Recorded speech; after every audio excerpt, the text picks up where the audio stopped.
Having recently gone through the process of contracting this coronavirus, luckily with relatively mild symptoms, I now find myself on the other side of the illness, but still in no less a state of social distance and general isolation. As we're all learning, this is a strange, frustrating and often distressing experience when the presence of family and friends is no longer possible and the normal structures of life are suddenly removed. At such an unprecedented and anxious time in all our lives, my wife and I are thinking particularly of all those who have lost their loved ones in such very difficult and abnormal circumstances, and of those having to endure sickness, isolation and loneliness. As patron of Age UK and my wife the patron of Silverline, our hearts go out to all those older people throughout this country who are now experiencing great difficulty. However, we also know that in every community up and down this land, where people of all ages are being affected by this virus, there are truly wonderful neighbours, individuals and groups of volunteers who are providing ceaseless care and attention to those most at risk, and that all this network of selfless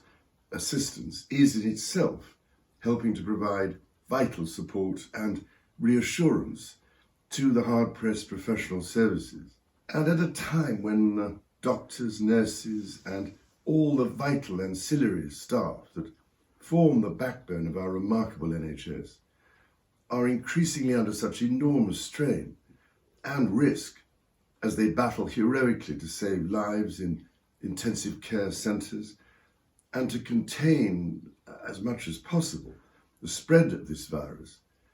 our thoughts and prayers are very much with those marvellous people whose extraordinary skills and utter selfless devotion to duty and the care of their patients make us so very proud. Indeed,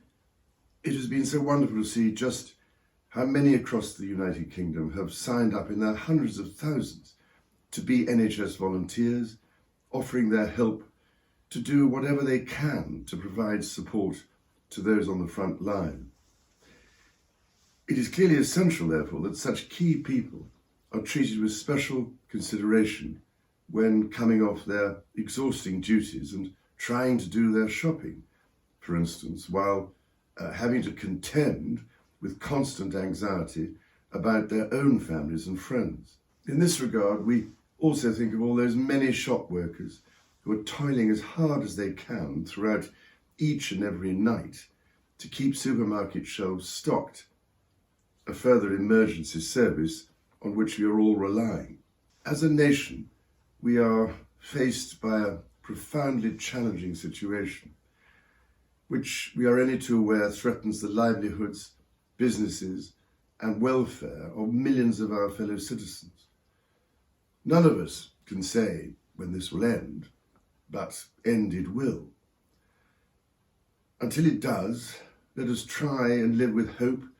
and, with faith in ourselves and each other, look forward to better times to come.